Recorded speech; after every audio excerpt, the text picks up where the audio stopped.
every year.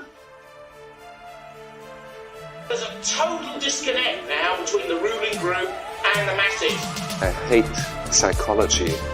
Clear out. They're the same worm-like characters. Analysts. Fuck you with your stupid argument. They should not bother us. Democracy. All of this just works. Vote for the generations who are coming.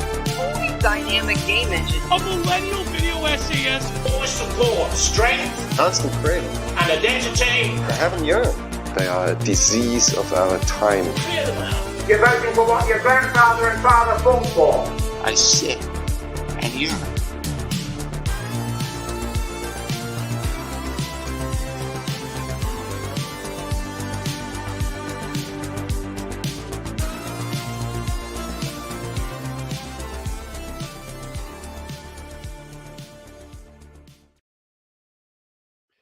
Man, that song always gets me pumped. Hello, everyone, and welcome back to another episode of the Longhouse. We're here as always with fresh coal from the mines, whether we're the ones mining or we're the ones displaying it to you. I mean, that's up for debate. I'm just joking. Of course, everything we produce is a gem forged down deep down beneath the earth through incredible pressure that it creates the finest of diamonds. Bloody Path, how are you doing? Thank you. Welcome to the Gem Zone. We're here from Sonic the Hedgehog. Only gems today, no coal. But yeah, good morning to America and good evening to Europe, I suppose. We're going to talk about a variety of topics. There's a lot of stuff happening this week. There was quite a bit happening. Yeah. We have a bit of a potpourri, so to speak. Coming off of the back of last week, where we talked a bit about upcoming European elections, we're going to do a bit of a deep dive back into that, look a bit sort of closer into how the EU works on a technical level, for those of you who are interested in that. It's something that we, as members of the EEC and not necessarily the EU, don't really learn a lot about. So it might get a bit dry, but hopefully it'll help in understanding the way this works. We'll talk about some stuff happening with men's rights issues in Norway and deporting migrants back to, or I say back, redirecting migrants to Rwanda in the UK. So, good evening, everyone in the chat. I see you there. Pergonista Flandria asks, which digital archipelago was that rant from? If you give me a moment, I think I have it in my notes here. Let's see if my computer wants to play ball tonight. I think it is Digital Archipelago number 70, titled Time Goes By. There you go. Okay, well, without further ado, I guess we should just get into the men's rights stuff. It's a nice fit from the previous episode because we were talking about women and women's issues and what is actually bothering women so much in the right wing. But of course, what's to compensate been going on in Norway for a while we have covered this. There's been some noise about sort of what about the boys? The boys should be able to get some gibs as well. The women have been getting the gibs for a while now. It's time for the men to get something. And so the state created a year and a half ago or something, 2 years ago, a men's committee. That's literally what it's called. It's the Committee for Men, who were supposed to produce a sort of proposal document that is about 300 pages long, I think. I skimmed through some of it. And it proposes 35 items that the state should, in theory, act on if it wants to. It's considered an official Norwegian document, as we'll see later down in the article here. So I'm just going to start reading from this Google translated article to my best as possible to translate as we go, and you can just interrupt me when you feel like it, Bloody Path. For a year and a half, the Men's Committee has looked at boys' and men's challenges with regards to equality. They put forward a 35-point proposal to improve the opportunity for everyone to participate in society. The Men's Committee has worked for over just a year and a half since autumn of 2022 to review boys' and men's challenges with regards to equality. On Wednesday at 1:30 p.m., Culture and Equality Minister Lubna Jaffari accepted the committee's report. I'm going to skip the info box on the men's committee. It's 17 members with a variety of backgrounds, but what's nice, or what's interesting to note is that there's a lot of people who are adjacent to, I want to say, high-class people. We're talking like family members of politicians or artists, etc. It's a very strange collection of people for those who are in the know. Without that necessarily having anything to do with what they produced. It's a very quote-unquote diverse group in terms of both class and, I suspect, culture. We have the world's best men, states Jaffrey in his, I think it's her introduction. We must stop talking about men as a homogenous group. We are not a monolith. We are not a monolith. We are not a monolith. That's true. We must talk about men as a homogenous group.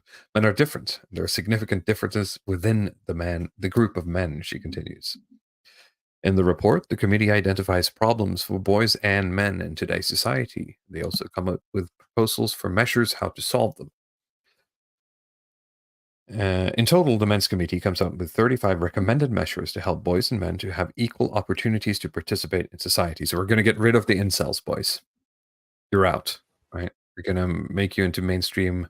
They made, you know the wife jack meme? I think there was it has. It was a little too much for a while.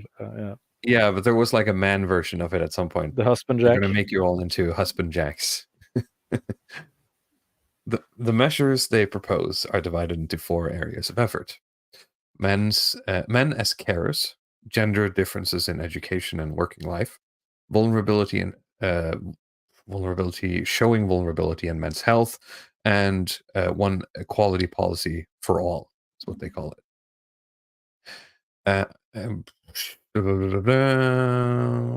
Okay, I think these are 35 good proposals that would create a debate and attention around equality policy.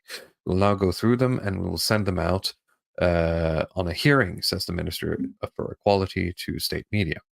So here are the 35 recommended measures that that should help men flourish in society. Men as caregivers is the first sort of subgroup here. So number 1, change the parental allowance scheme and rights in connection with childbirth. Now this is very broad, but what it's basically saying is that they want a change in how the sort of state allowed time off essentially after birth is divided between I think the technical wording is mother and father / co-mother is the technical term. Yikes. So, yikes.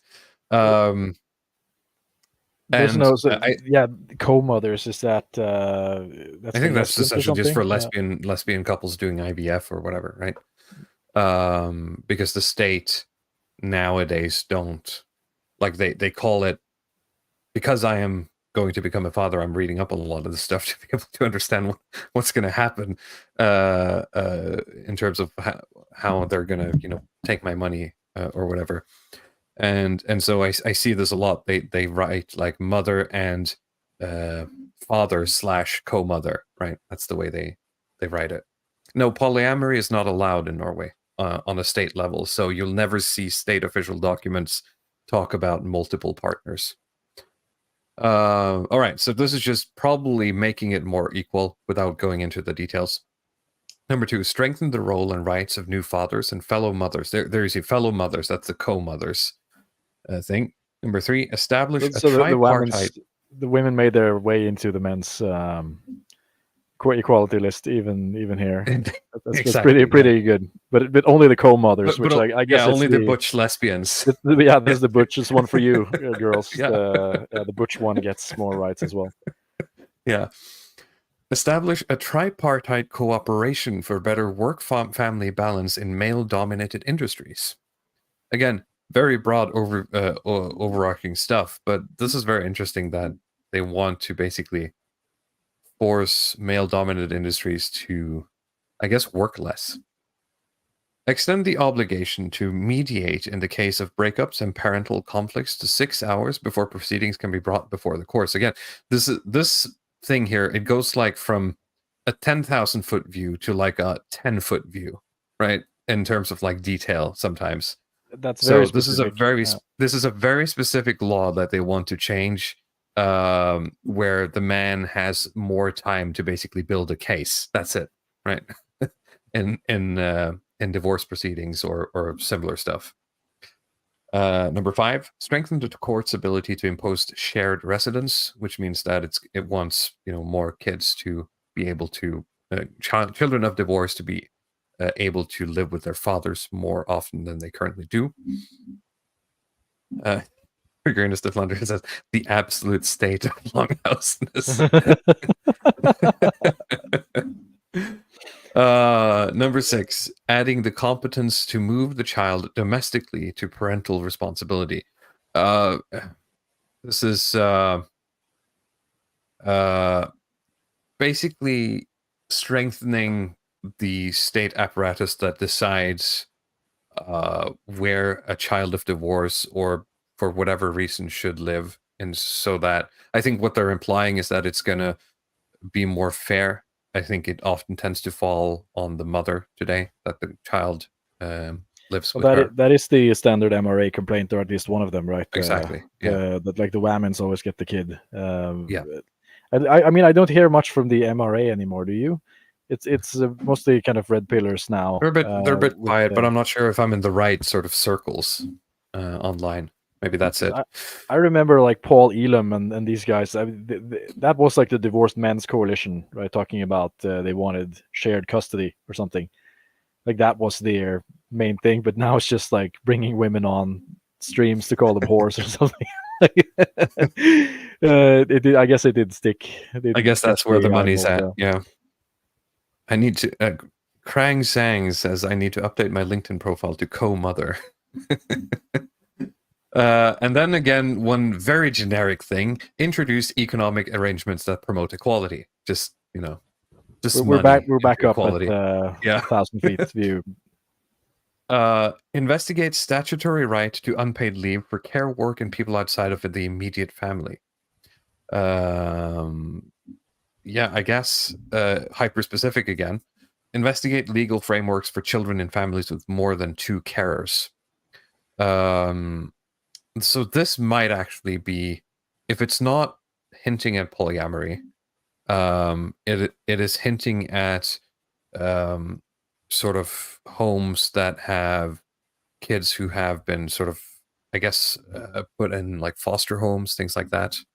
Yeah, and maybe some of these mishmash families, and exactly, somebody gets divorced and they get remarried or something, or this happens multiple times and they have kids from other marriages. So I'm suspecting that maybe you have a situation there where there are some kids that are from different litters and have. And what this means essentially is that you could theoretically, like if you were to take care of someone who's not in your family when they get born, there are adoptions, sort of like unpaid or paid leave, etc. But there's something about this which says you can take care of someone else who's not in your family, and you're going to get. I'm not sure what they're getting at this, to be honest.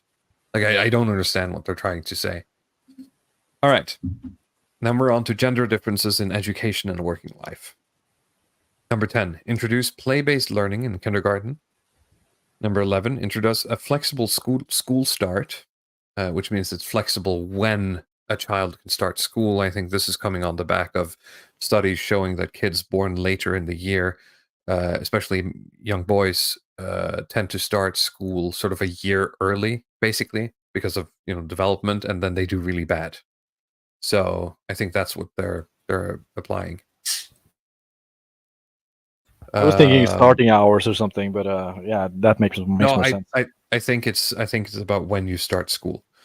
Number 12, introduce more practical and varied everyday school life, which is good. There are a lot of studies saying that men are the biggest losers because they're the least adapted to what the school is today. 13, strengthen alternative courses of study in upper secondary education. Basically just allow men to do other things in high school, other than sort of like pursue academia, right? Ensure the rights to apprenticeship for those who do go the routes of apprentices. So if you want to be like tradesmen, the tradie, white van yeah, men.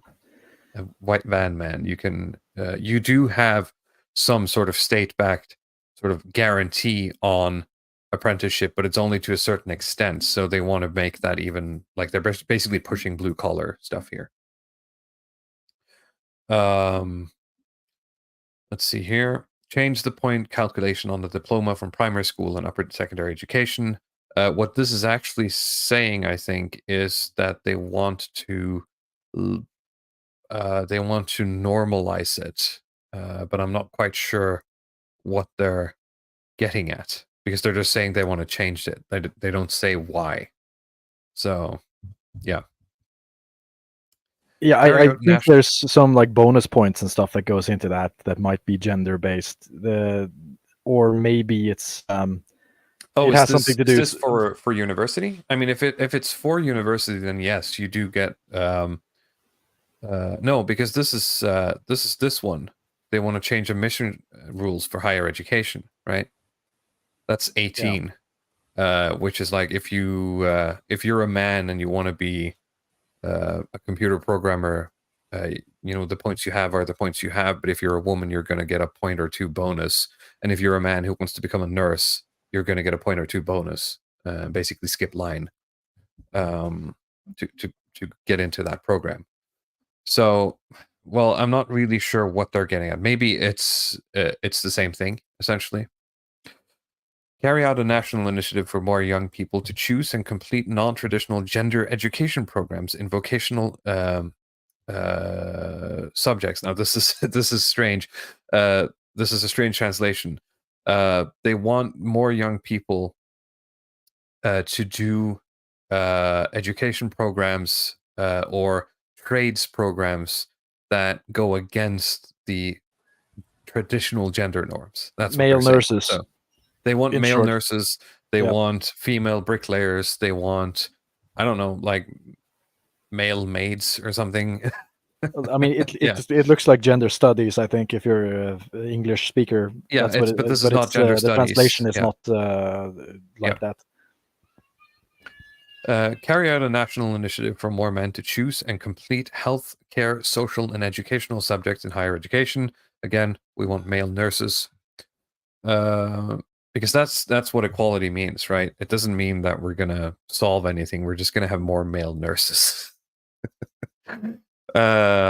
Increase efforts for a psychosocial working environment, and let's see, increased efforts towards a positive psychosocial working environment and against harassment and sexual harassment in the work life.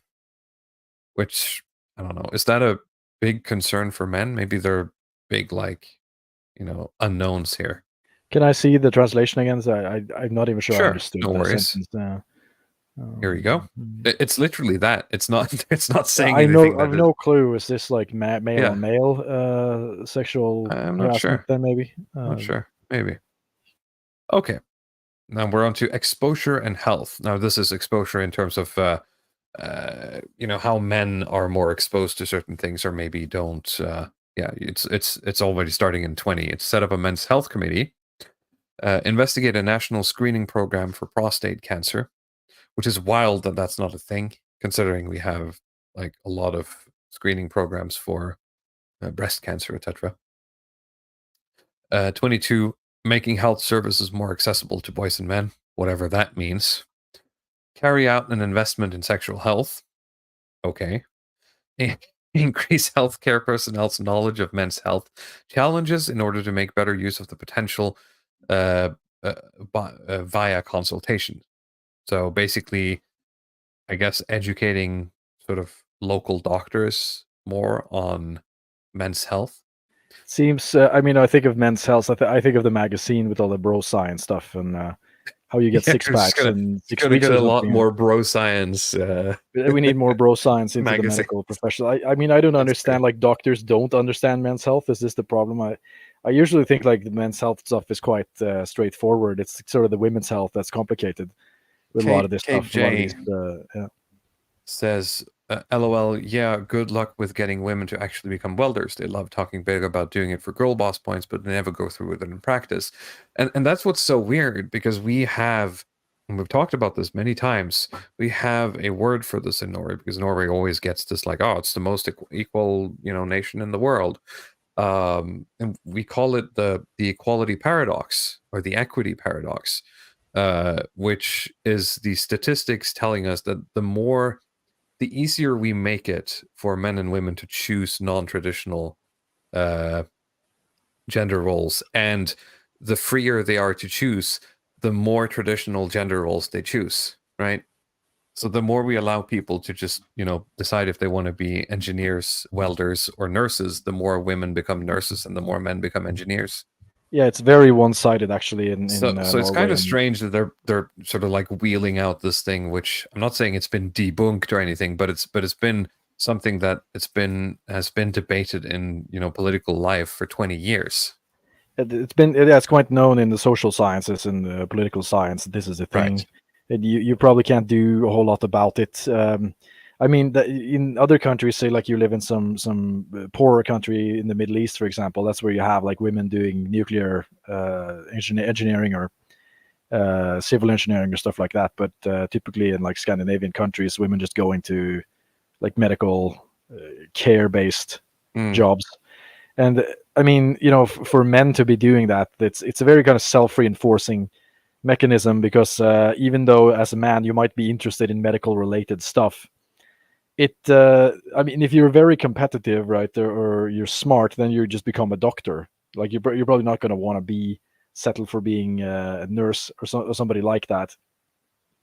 And even if you have all the qualities that you need, like it's still going to be your life in a sense. Like you're going to be working at a female dominated space your entire life. I just think it's very grating for a lot of men to work like that. Yeah. You talk about Longhouse. Imagine like the lunchroom. Yeah, Jesus Christ. Peregrinus de Flanders says, Jordan Peterson talking point from 2017, by the way. That was a couple of minutes ago. I'm not quite sure what he's referring to. Maybe he can follow up. Well, yeah, it's the stuff that we're talking about now. It's been discussed so many times in like 2012, even maybe 2008. Oh yeah, no, this is old, right? Yeah, and that's what makes this kind of weird, because it's like we're gonna do what we did for women just for men. It's kind of okay. That isn't really gonna do anything. Yeah, right? Nobody learns anything. Yeah, but something's been done, Ledig. A document has been produced. The system works.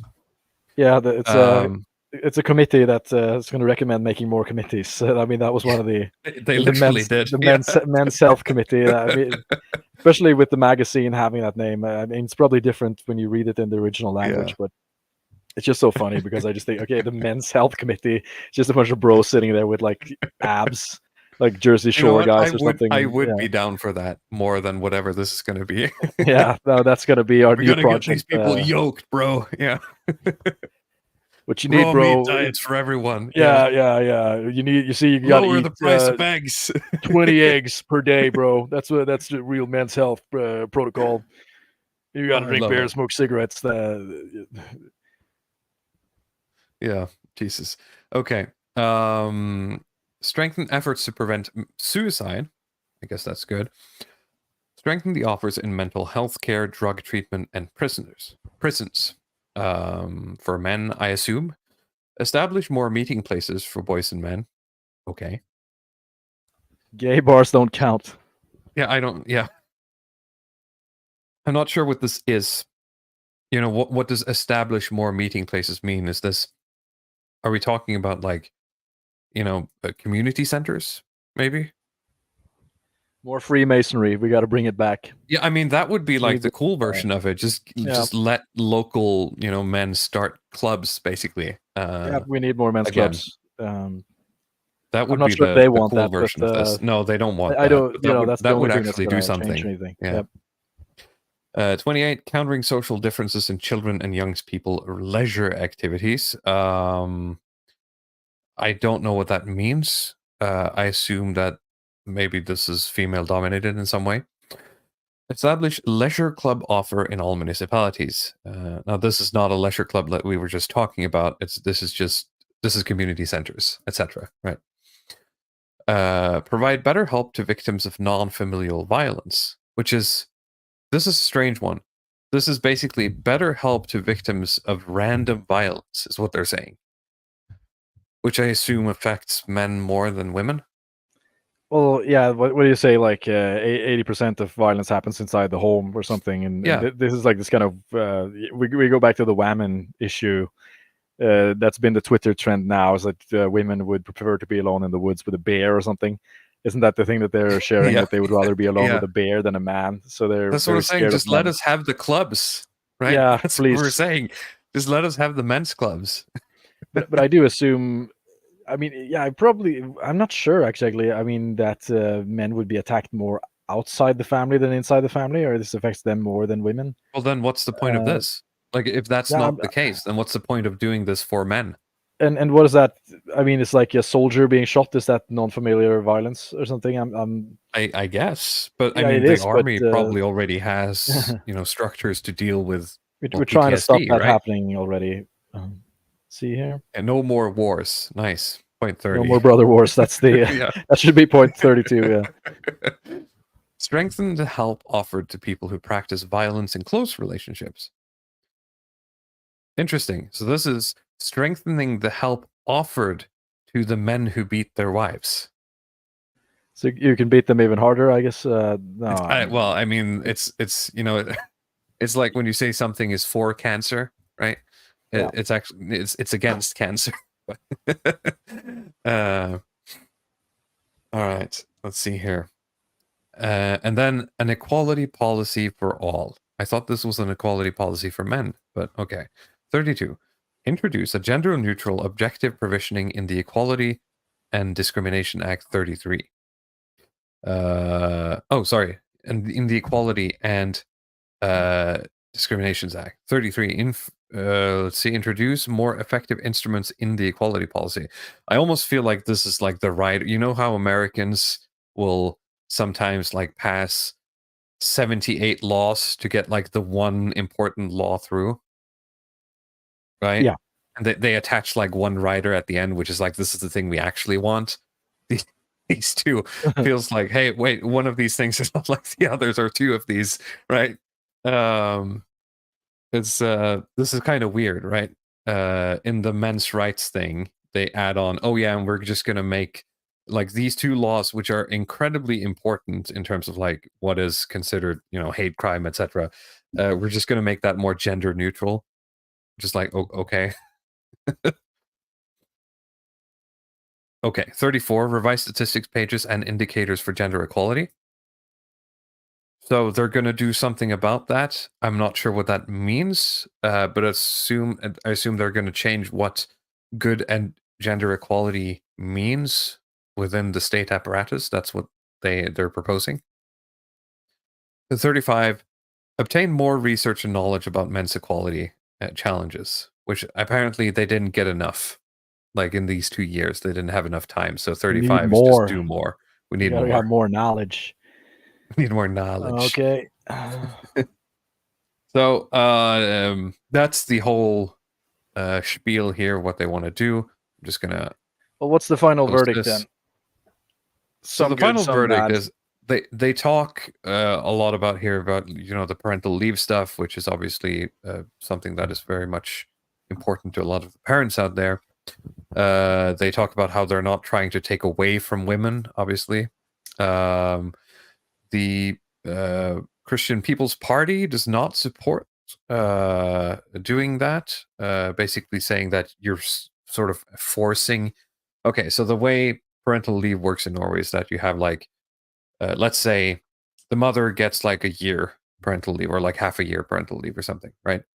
By default, and the man gets, let's say, half a year by default.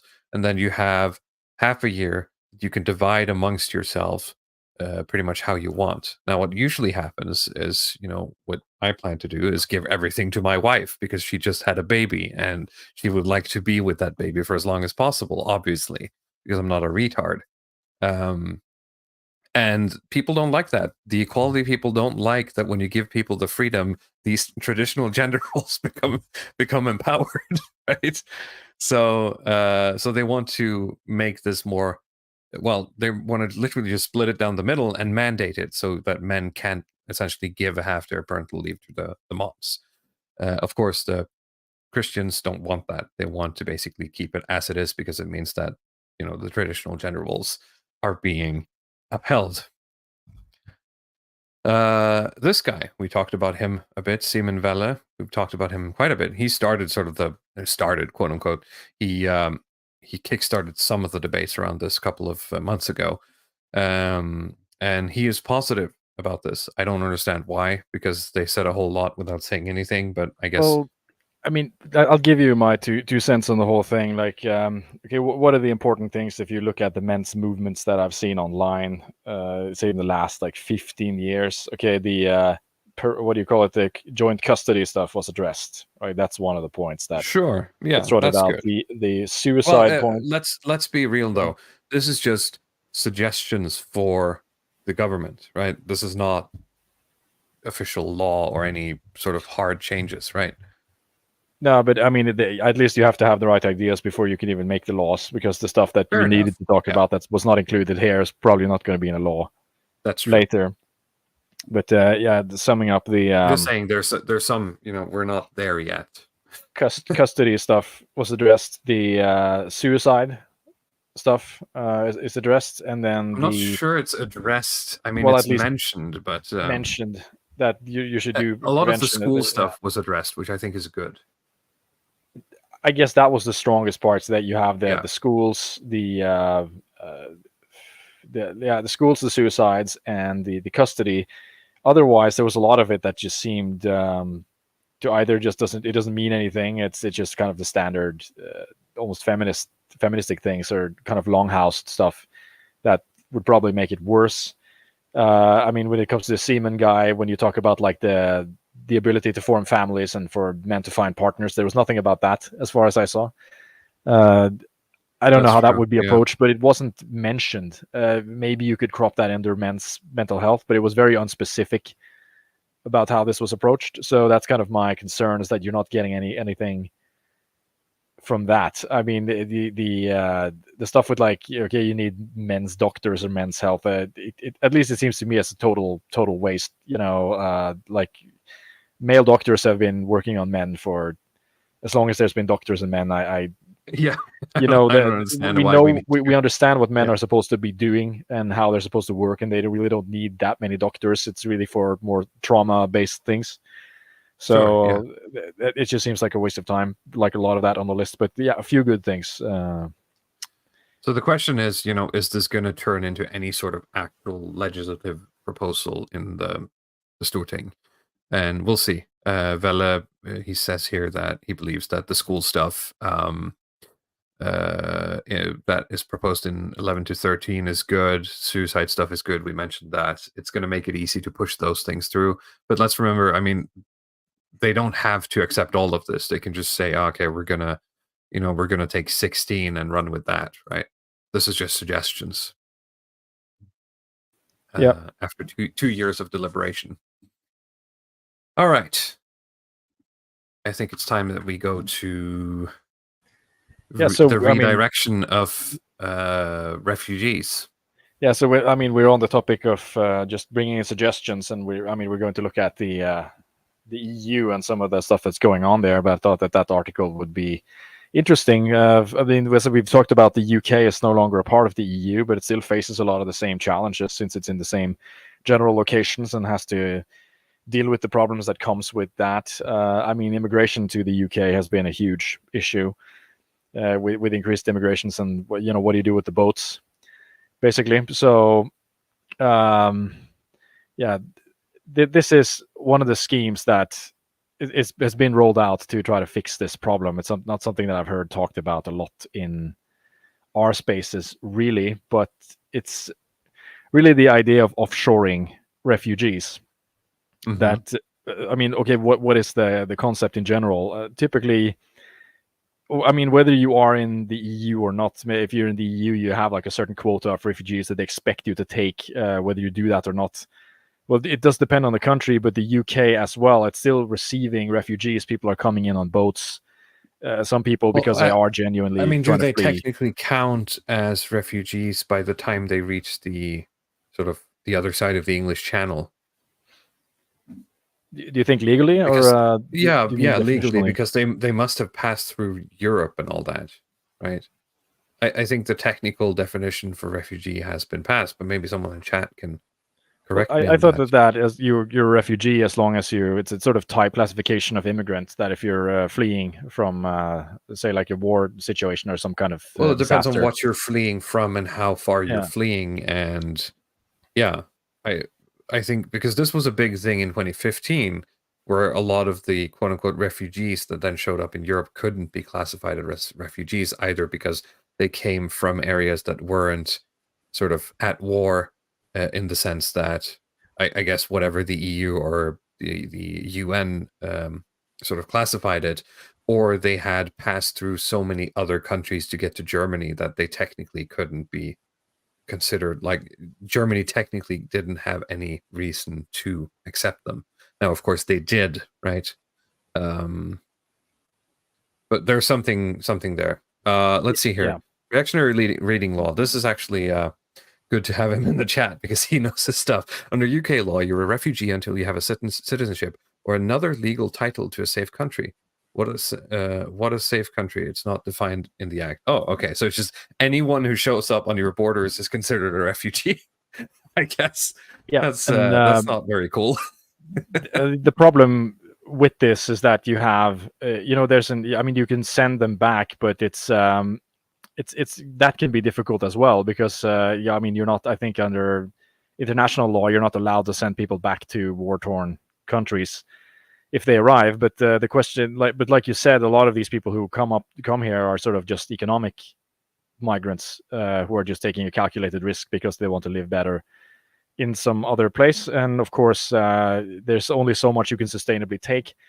And that's where the the idea of offshoring refugees has come in, which is something that I mean, we've talked about the Norwegian Progress Party, and it sort of sounds like something they would come up with. This idea, where the concept is that they arrive at your shores and then you just send them to a third country where they will stay until their application is processed, and then they will either be accepted into the host country or sent back to where they came from, or they have to just stay in that area afterwards. Or they'll just stop coming because they realize that they're just going to keep the gears of bureaucracy running until you decide to leave. Yes, I mean, it's a huge deterrent for immigrants, and that it's kind of the problem now because it's the UK has been doing this for a while, and I mean, you've probably heard a lot in the media about like the Irish issues with refugees coming in, and that the Irish are protesting, and that things are getting really heated with violent protests and government crackdown on those protests. But I understood that part of the reason that there's coming so many immigrants or refugees to Ireland is because the UK has implemented this law, right? And because they know that if they try to get into the UK, they'll just be deported to Rwanda, and they might have to sit there for months or even years until their application is processed. So they try to go to Ireland instead because they don't have a program like this. So now the thing I asked you, right, when you brought this up in our chat, is that what are sort of the technicalities here? Which I'm posting this to the chat, I suppose, and especially if reactionary reading law here, there has to be some either moral technicality or legal technicality here that makes it easier to do all of this rather than just stopping them at the border, right?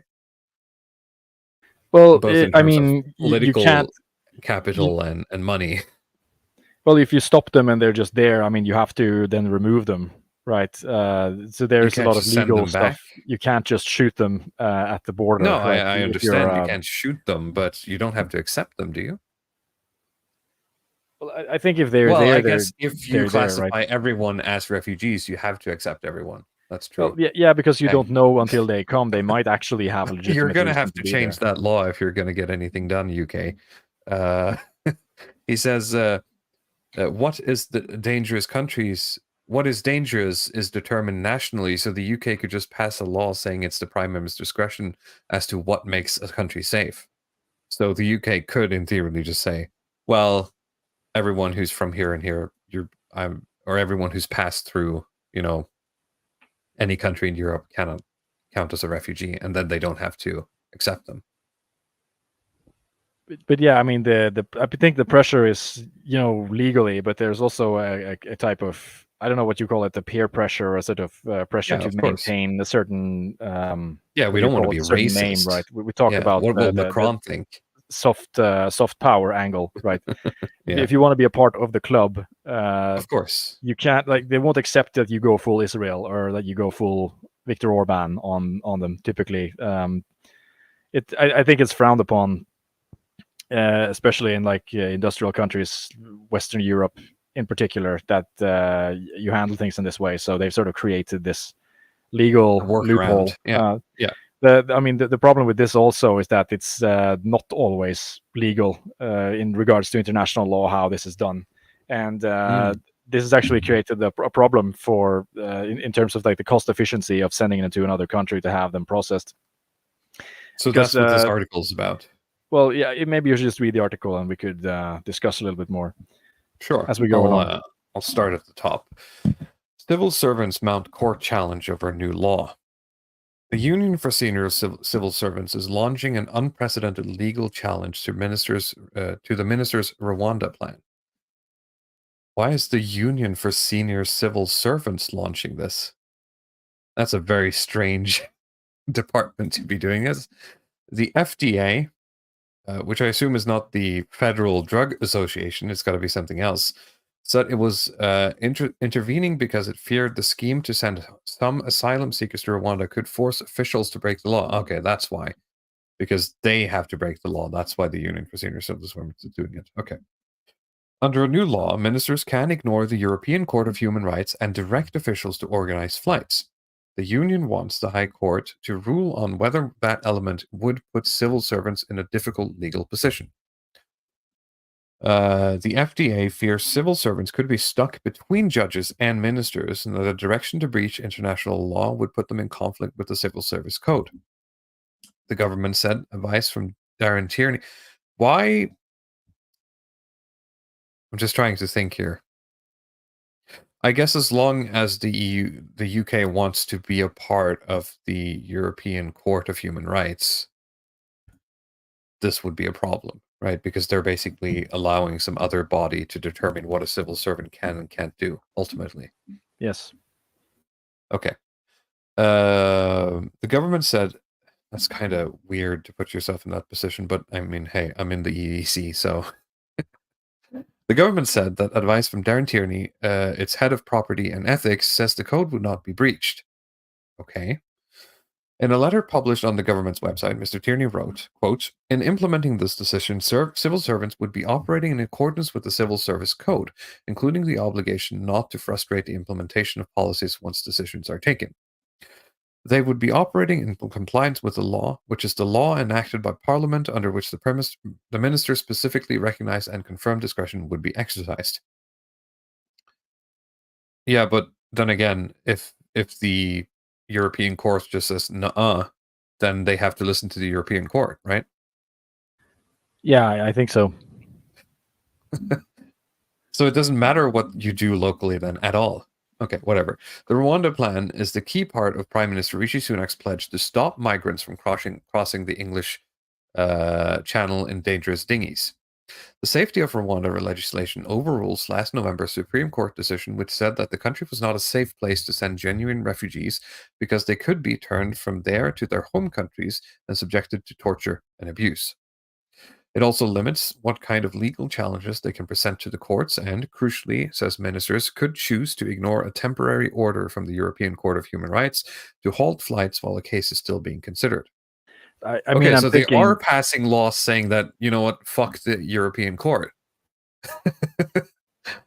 Yeah, I mean, I was thinking with Rwanda, it's a bit of a loaded place. I don't know why they picked that specifically, or what countries are willing to do this sort of offshoring. But I'm thinking back to, if you've seen the movie Hotel Rwanda with the Hutu and Tutsi I was going to say you have to find a country where you have the contacts and the corruption to basically allow these people to disappear, I guess.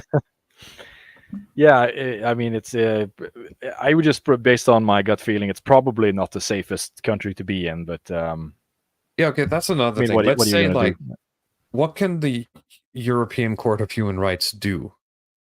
Like, just wargaming. Maybe reactionary reading law can. What is actually the threat from the European Court of Human Rights? If, like, I mean, perfect world, suddenly Rishi Sunak decides that, you know what, enough is enough. I'm going to make sure there are no more immigrants. Like, what is the fallout of the UK just ignoring the European Court of Human Rights? Fines mostly. Okay. Well, as long as those fines are cheaper than, the cost of how many boats a year? It's an insane number. Well, yeah, there's going to be a price tag, but that's what I was talking about previously. That as these sort of courts, if they come out with these rulings, right, or these human rights lawyers keep pushing it, the cost of every immigrant is going to be higher to the point where it's almost not going to be profitable to use this Rwanda option. So it's something that you have to consider, but they make it difficult. However, I think on the individual, and then maybe they find another country that it's easier to do it with, for example, or some kind of legal loophole, or if more people start doing it. I don't mean people, but more states start doing it, and we're already seeing that happen. I think Denmark has been talking about this. I think they're already doing it now. Because this is something that came in with the EU migration pact. Actually, I mean, it's interesting because the reaction, and I'm seeing this as a sort of pattern of right-wing Twitter now. If there's anything new that comes out, whether it's a new law or something, it's just going to be kind of hell on earth about how awful the law is, and it's usually things are complicated, right? It's not all great or all bad, and there's a lot of misunderstanding and just kind of fear mongering about stuff. But the EU migration pact actually allows countries to do this, find some kind of offshoring option, or they allow countries to simply just pay the EU money to loosen up their quotas, right? So you have like a quota for refugees you're supposed to take in, and you're allowed to just you just pay the EU a certain amount of money to not take them, and I mean, in my view, this would be like a great relief or a great option for many of the member countries, but it's presented as this kind of absolute doomsday scenario. So, I mean, of course, I haven't sat down with all the legal documents around this, and I probably don't understand it, but I suspect also that the people who are fear-mongering about this stuff also are not human rights lawyers, so there's that. But I mean, just for information, the countries that have started to implement it are Denmark, Italy, Germany, and Austria. And they're using Rwanda as well, although Italy has been using Albania for this stuff. I don't know why it was Albania. What's worse, Rwanda or Albania? What's that like? I think I'd take my chances in. What's that movie again? Where the clip is from? The Brazil clip that went around a couple of years ago. I remember that was huge. I can't remember the name of the movie. Is it the samurai thing? I don't remember. The last American something like that. Okay, whatever. Let's see here. The First Division Association, the FDA. Here we go. Well, in practice, this would see ministers ordering key civil service leaders to prepare and send off flights, even if judges have said the case has not been settled. The First Division Association, FDA, which represents those Whitehall leaders, said that measure means members fear that they could be ordered to break both international law and the Civil Service Code, their legally underpinned rulebook. Just out of curiosity, right? If you're a civil servant, okay, one thing is the code, right? But if you're a civil servant acting on orders of a minister, if you break international law, doesn't that just go on the minister, not you as a civil servant? I mean, we're getting really into the weeds here. I'm just curious why they're being so stubborn about this, other than probably being like turbo libs. Political science class 101 we're doing today. Yeah. We're getting into edutainment territory. I hope you're having a good time, everyone. Yeah. Dave Penman, the FVA's general secretary, said that its members were not taking a political view on whether the Rwanda plan was right or wrong, but they needed certainty about whether the measure places them in a conflict between ministers and the law. Well, the law said that the law said something like you have to do what the minister says. So, okay.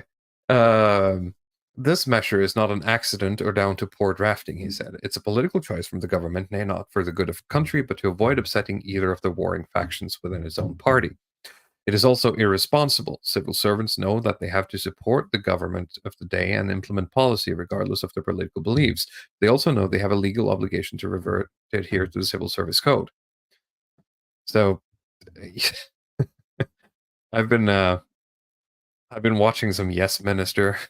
I'm not sure if you've seen that because I found it on one of the streaming services, and I haven't seen that in ages. And it's I don't know. It's got Yes Minister written all over all of it. This paragraph. Faced with the government. I don't know if we need to read the whole rest of the article. Oh, okay. I'm sorry. I think people are getting the general idea. Getting the gist. Of this stuff. But I thought we should move on to.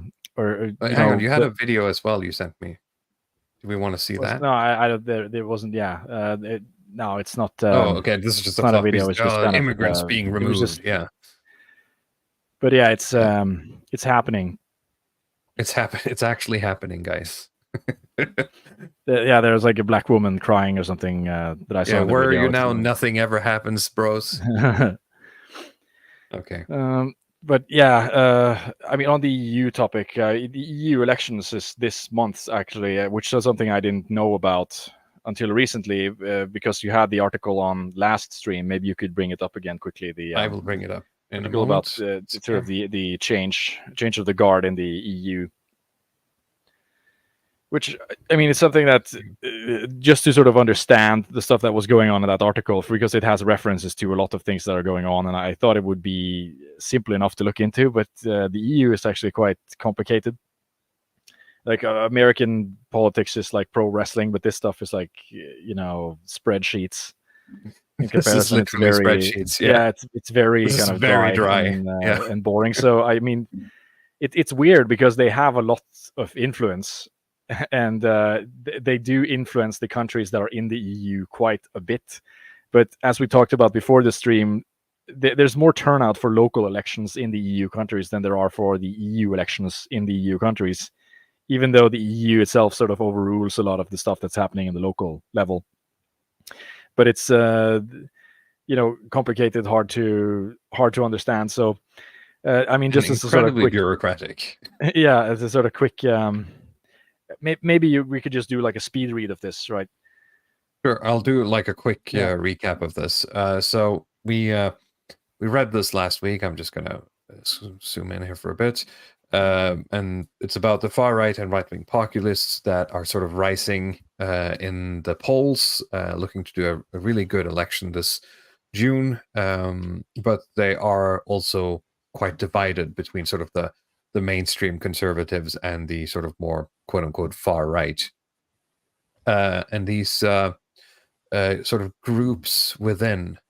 So this is, maybe you want to shed some light on what the sort of the political groups in the EU Parliament is. I guess that this is a good way to sort of explain it. There are, let's see, I think 1, 2, 3, 4, 5, 6, 7, 8, like 9 bodies of the EU. The 3 of them I think are relevant to explain this stuff. You have the European Council, that is sort of the head of the European Union, where you have 1 seat on the council for every prime minister or president of a country. So say Angela Merkel would sit on this council. For us, if let's say if we were in the EU in Norway, then Jonas Gahr Støre would sit there. Jimmy Åkesson from Sweden sits there.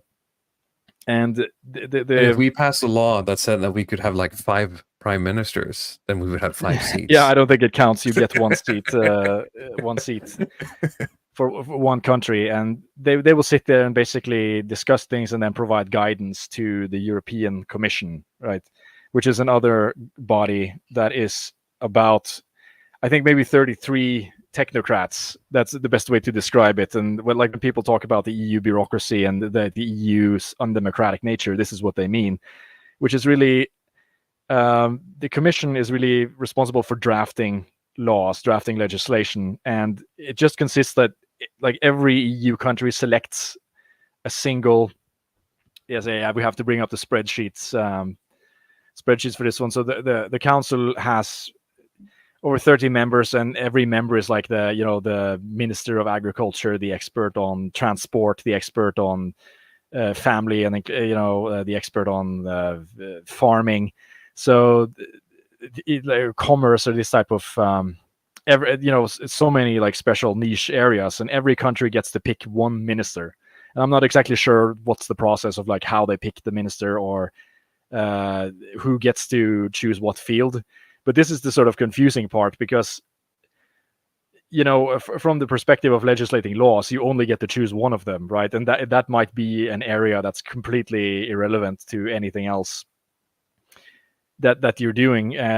Because typically in this sort of parliamentary politics, the people in the parliament they draft suggestions for the laws, they defend them in parliament, and they vote on them in parliament.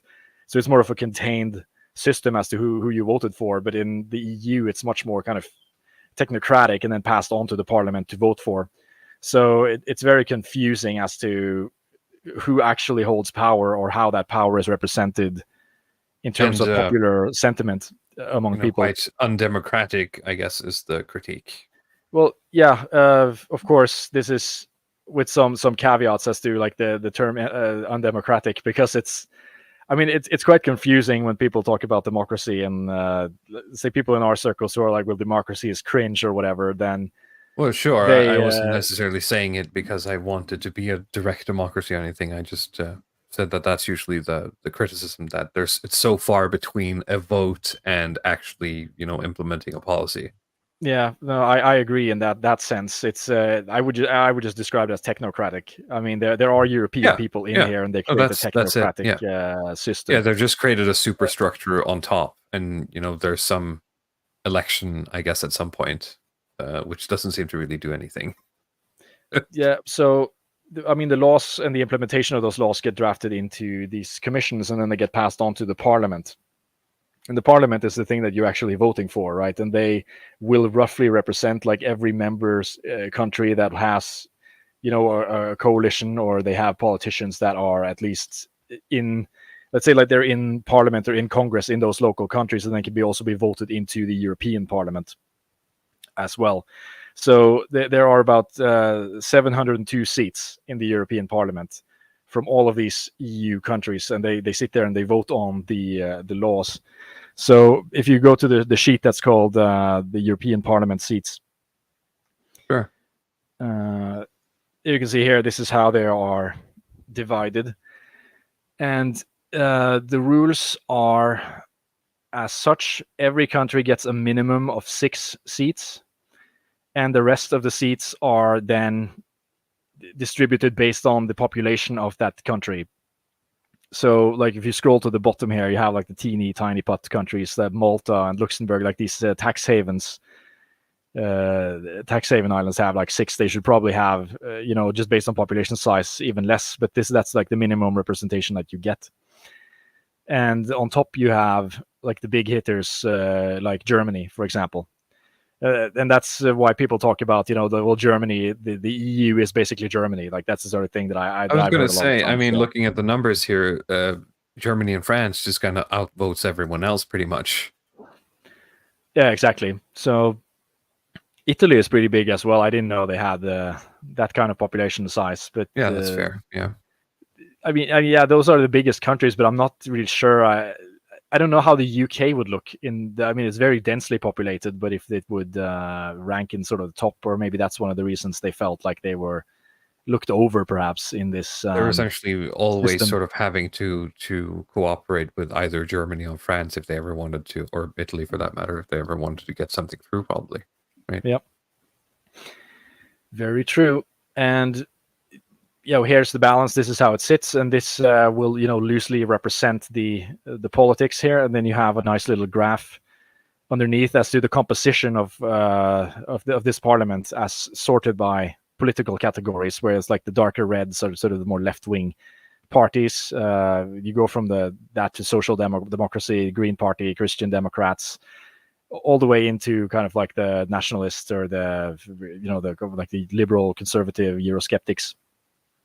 And the trend here, it represents the trend all over Europe, is that Europe is becoming more far right, and the left is just kind of being squashed. And the last numbers were from 2019, and since then, like the far right has only gotten bigger in Europe. So there's going to be another election this month, and the expected result from that will be that the let's say like the blue squares and the black squares are going to be even bigger on this line, and the left wing will be squeezed even more.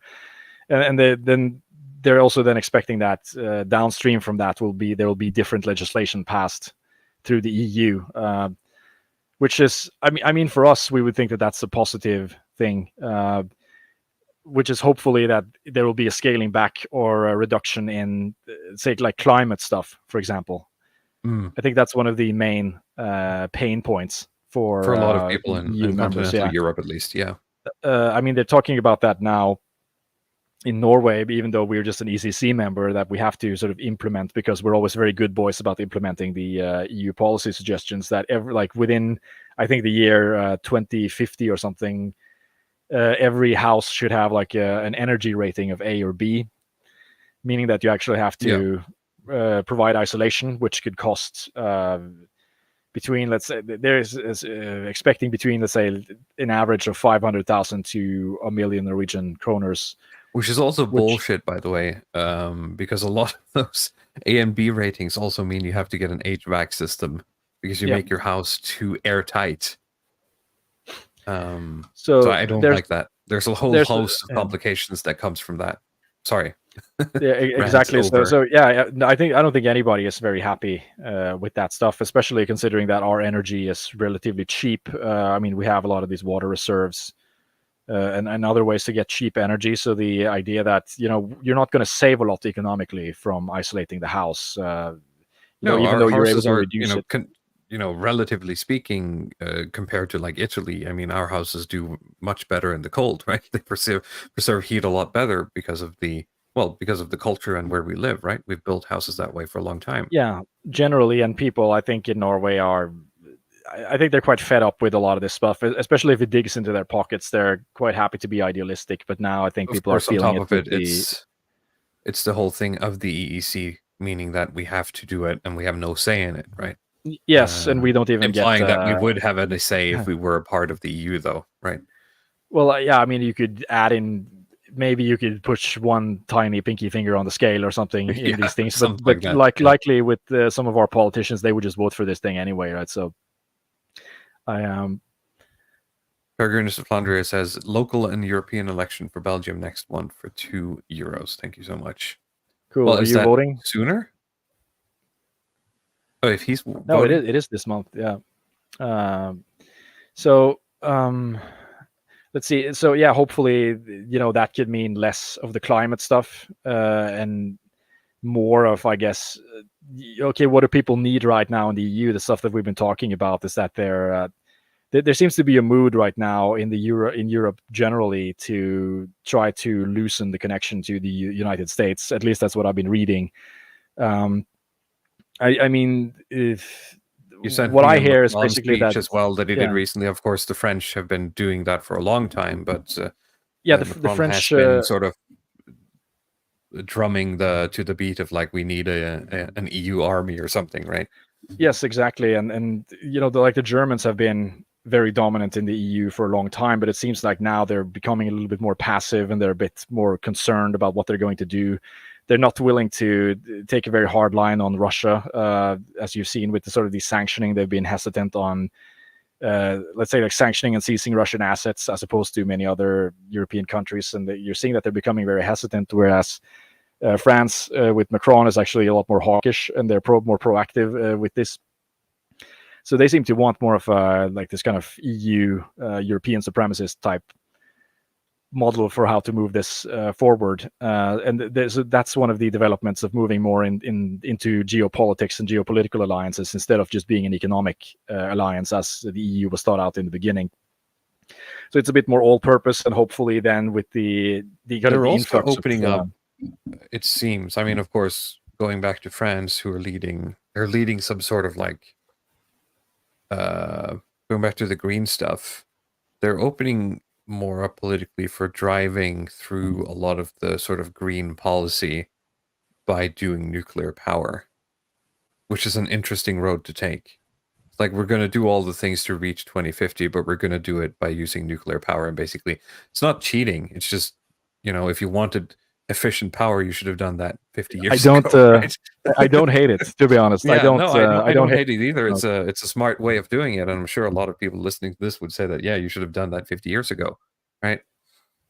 Yeah, I don't know. I assume that at least nuclear power has a lot of support in the right wing in general. I don't know why. There's just some things that are coded in certain ways, like hatred for pit bulls and support of the support of nuclear power. But yeah, I think most people in our spheres would support that. I would support that. So there's, I mean, I like some of the stuff that I'm seeing. I know that like Macron is like polling horribly with many people. He gets a lot of shit, but he's starting to. I'm warming up to him a little bit, to be honest. Oh boy, it might sound Are weird. you going to change your bio to Macron's top guy now? Strongest Macron's top guy.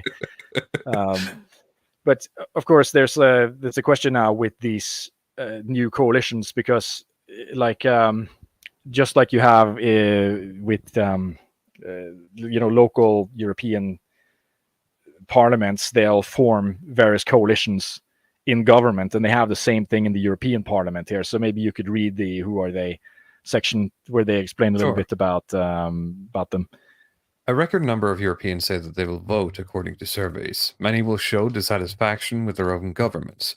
It could give these parties on the far right a big boost.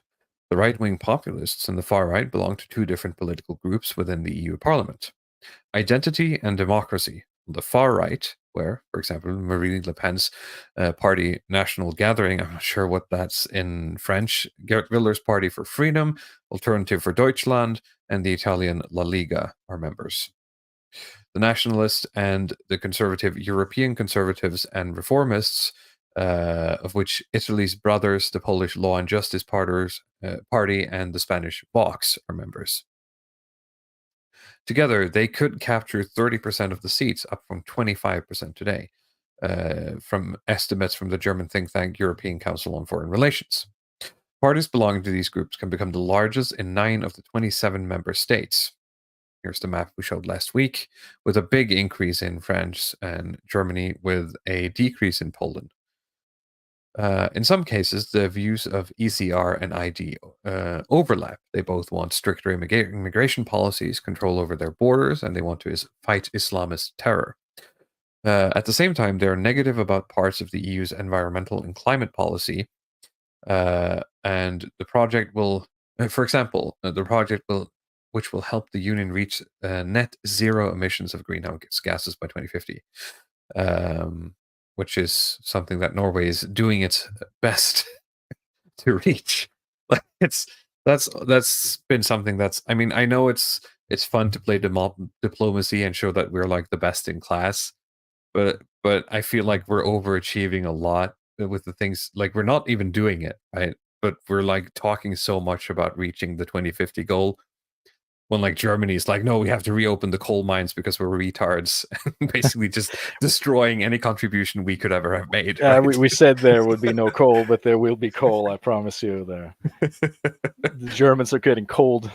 Yeah, but I mean, if you could look at the spreadsheet there, that's called Far Right Parties. So I have kind of a full list at least. Let's go back to the spreadsheet. Yep, I can find. Back into the spreadsheets, boys. You have all of these.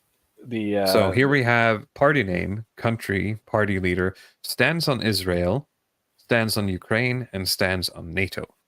Well, it's not complete. I had to trust ChatGPT for some of this stuff, and I mean, I've talked about this before, the declining quality of the IQ of ChatGPT. It's kind of gone from being like talking to an Eastern European programmer to talking to like an Indian programmer. So you have to do a lot more work. So I mean, at least the names are correct, the countries are correct, the party leaders are correct, but in terms of like the stances, it might be wrong. And the data was last aggregated, I think, in the early 2020 or something. So after some of the events, both with what's going on in Israel and Gaza and Ukraine, Russia, it might have changed. Just putting that as a disclaimer. Interesting. I tried to get some size of these parties as well. It was a little bit more difficult. So let's see, like you have the Freedom Party of Austria, Freedom Party of Austria, which is sort of no, that wasn't the Flemish one. I don't really know that much about Blom Austrian spelling. politics. Pellegrinus de Flandria says this is very accurate. So the Belgium one. Yeah, I didn't know like the Flemish that like that was like Flandrian nationalism was the thing. Like I was thought about Ned Flanders, but I learned about this recently that there's like a region of the Netherlands that's just called like the Flanders region, and they actually want to separate from the rest of. Oh, you didn't know that? No, I didn't know actually. It's kind of like it was funny. Yeah, it's because like of Spain the Simpsons has. Yeah. Okay. And then we have the Rassemblement Nationale in France. Interesting here. Let's just for funsies on the stance on Israel, right? I wonder if country is almost a better indicator on their stance than their individual. But maybe I think yeah.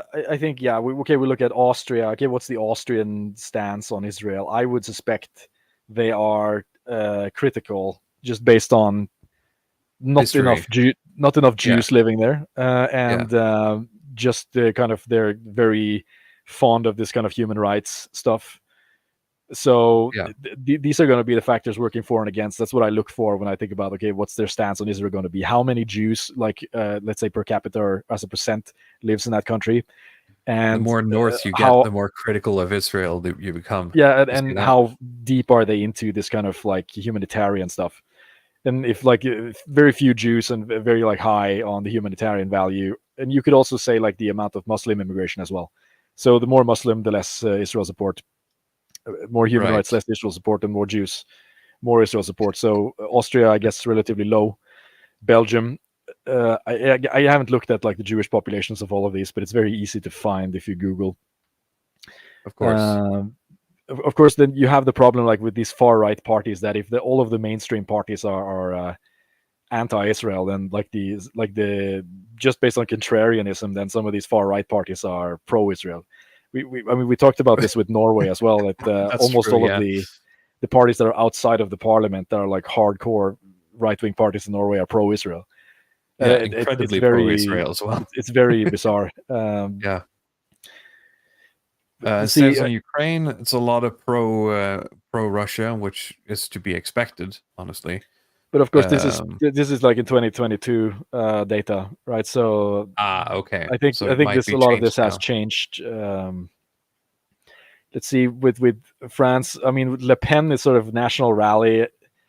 This is not one of the harder right-wing parties, right? I mean, this used to be like a generation ago very hard right-wing, but it's been kind of sanitized over and over again to the point where I've just kind of said that the only thing that they have now is like they want to go back to the old pension age and do some like rights for women or stuff like it's become just more kind of Gibbs standard populist stuff that they're bringing now because of the general right-wing turn in Europe. I think this national rally in France is pretty gay, to be honest. You just get eaten up by like the Gibbs stuff, and then essentially you just become Gibbs for white people or like whatever the sort of national ethnicity is, right? So but being far right in that sense is just Gibbs, but for the local population, right?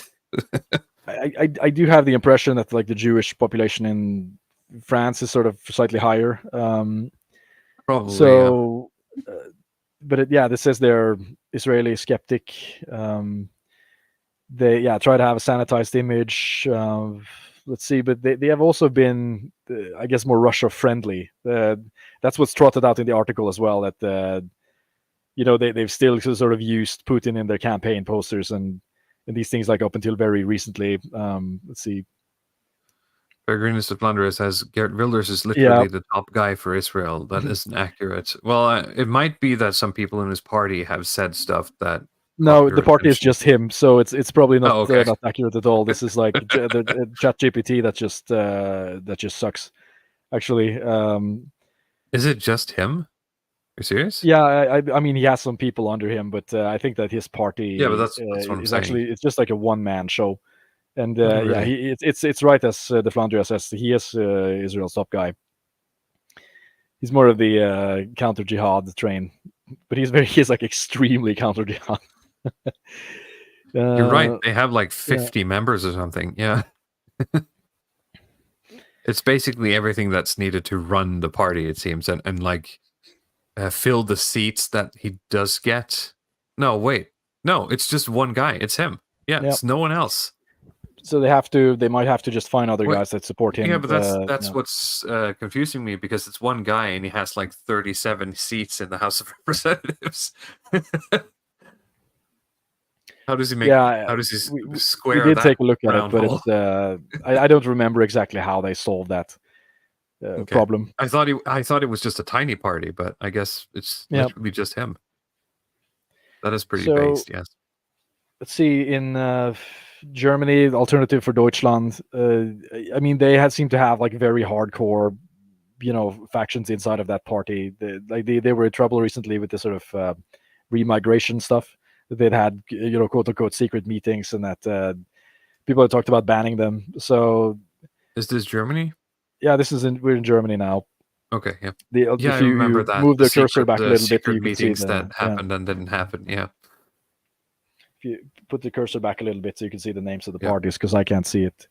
That's there you go. fair. So yeah, with the Israel stuff, I actually do not have any idea how they do on Israel, or like my impression is that like Germany is very pro-Israel just because of the guilt stuff.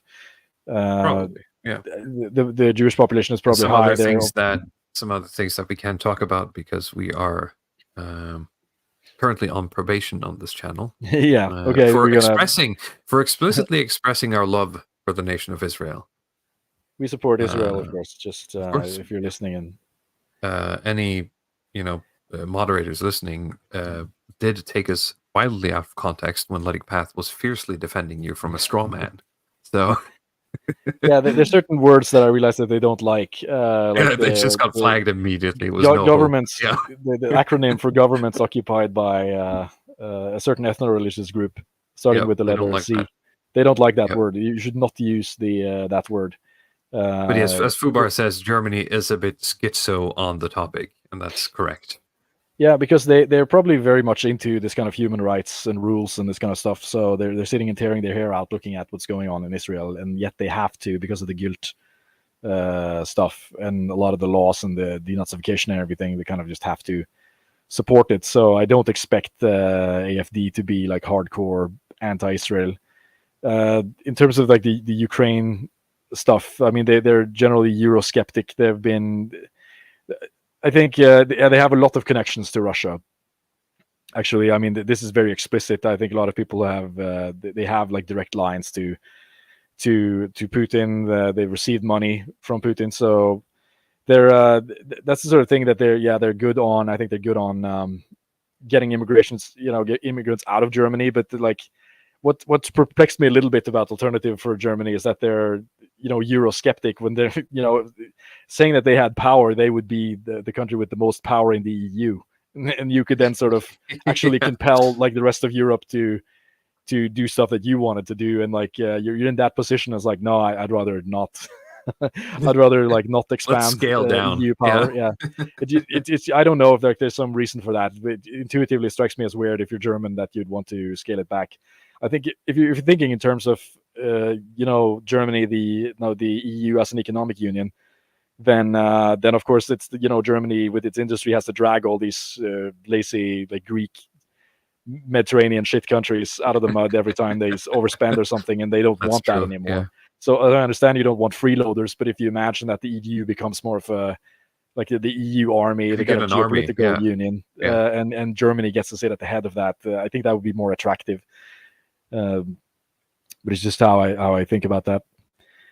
Let's see, the Lega Nord of Italy. I actually have no clue about this, or how it's different from the Brothers of Italy. I don't know if we have any Italian viewers at all that could sort of explain. That would be interesting to hear. I have no idea, to be honest. Explain it, but the only thing I think they're different on is probably the Ukraine stuff. Ubar says that they started as a small Eurosceptic party and it's their old program, so now they're pro-Euro, probably. Yeah, or maybe just mixed on this. I Sure, mean, generally yeah. these things are complicated. If you have large parties, you're always gonna have dissenting voices. So Of course, yeah. it's always complicated.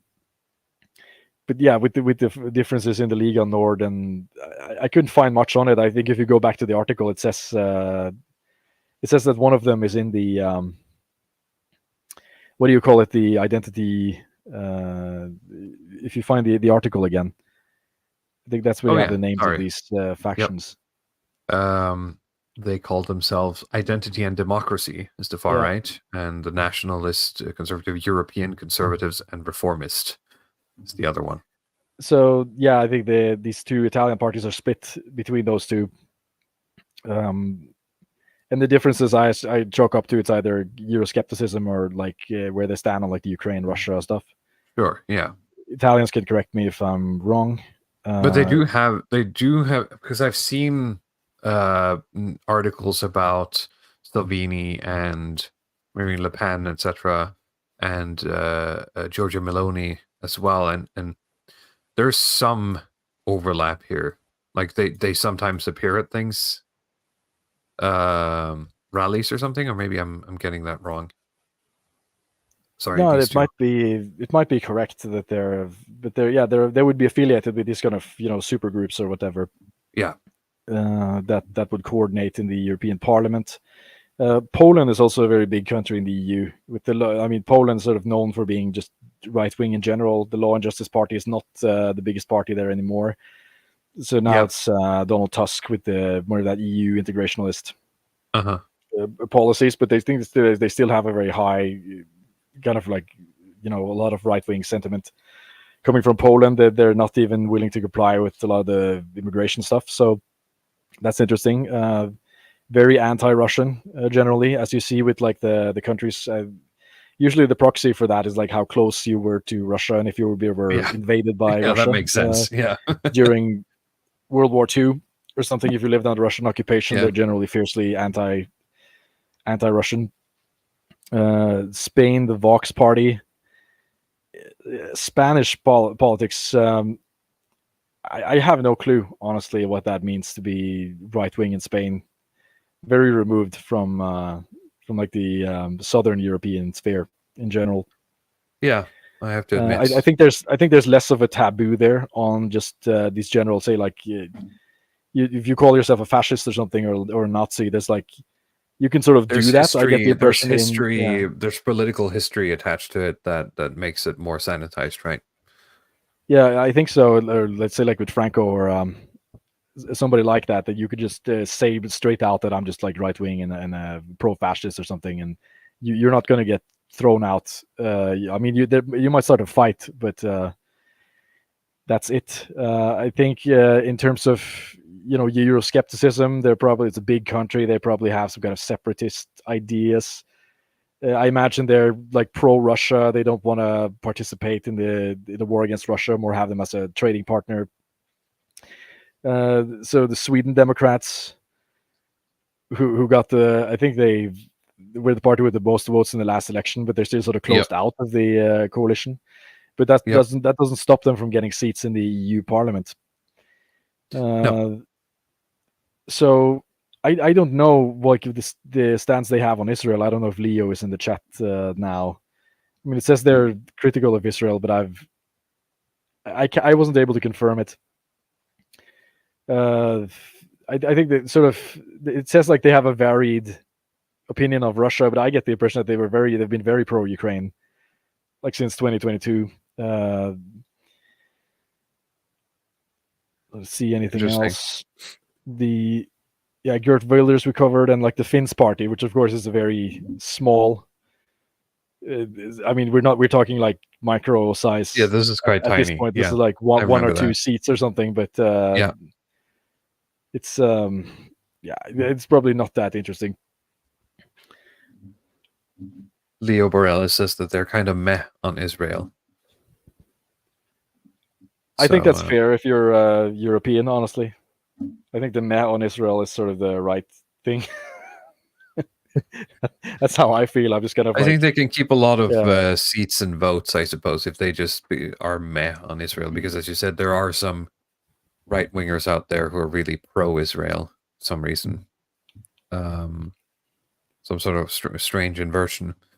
Then we have their stances on NATO. Generally, I'm going to say it's about, if this is correct, it's about a 50-50 split. Yeah. It seems.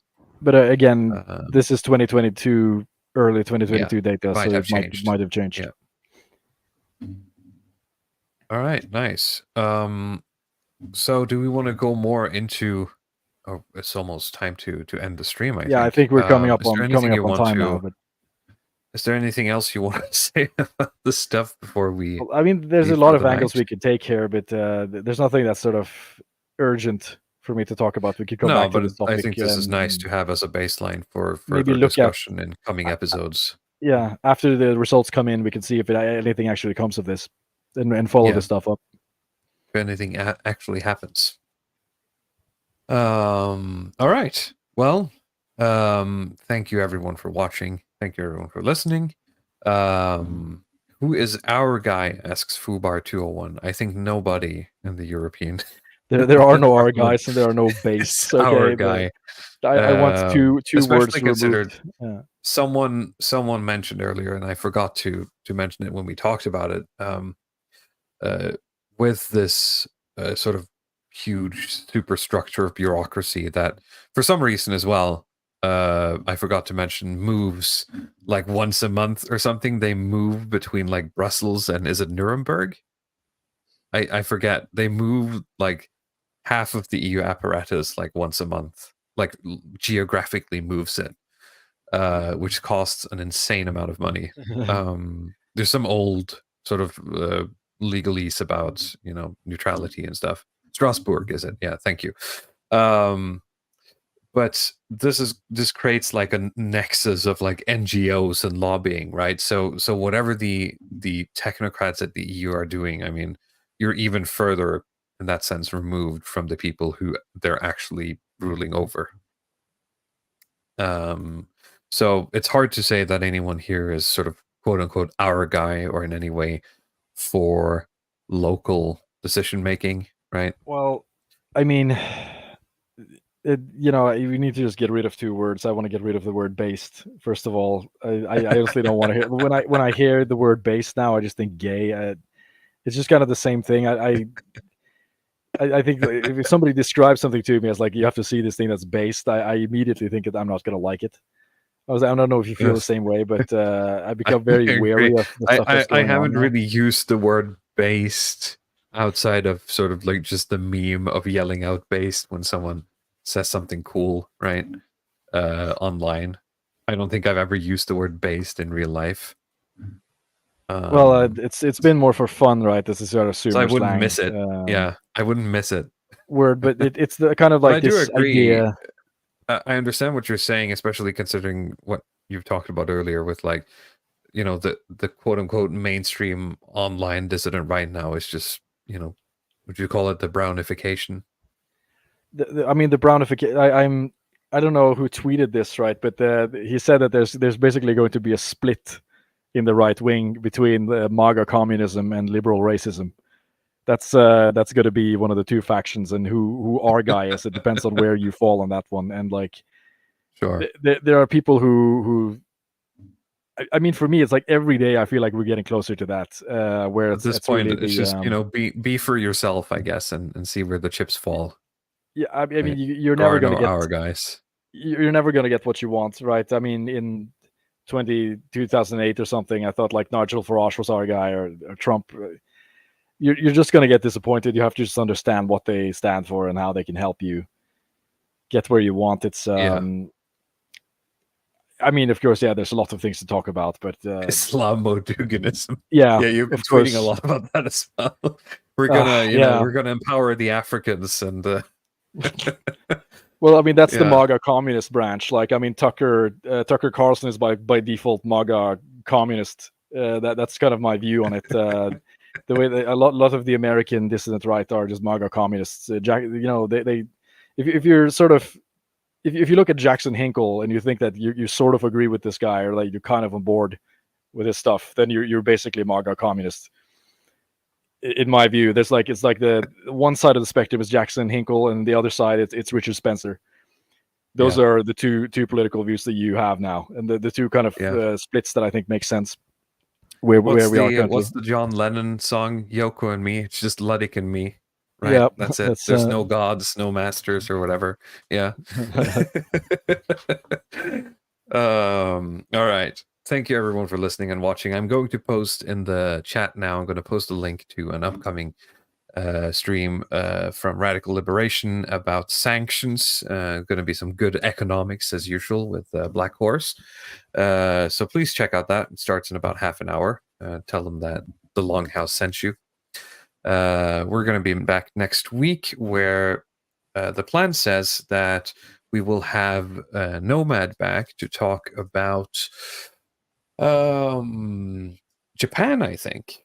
In a similar way to what we did when we talked about South Korea. So we're going to branch out our sort of the eastern provinces exploration and see what's going on. After that, I'm in the talk with I got a tip for someone called Call of the Shield Maiden, who has made a magazine called Corncrake. So I'm trying to get in touch with her, and maybe we'll have her on in 2 weeks or something and talk about that magazine. Maybe get Nathan Hood back. That would be nice. Have a proper British English sort of cozy stream or something. Yeah. All right. That's the plan going forward, and we're gonna just wish you well. We've got to do our shilling. I'm too eager to get out of here. Ludwig Path, Praxarchy. Praxarchy on Twitter, just those two. Yeah. Follow Ludwig on Twitter for dunking on low IQ people, and read Praxarchy to level up your knowledge. You can follow me on Twitter as well for more shit posts, and we'll be back same time next week. Have a good night and a good weekend.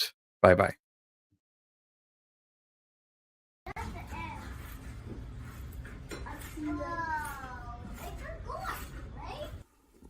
No.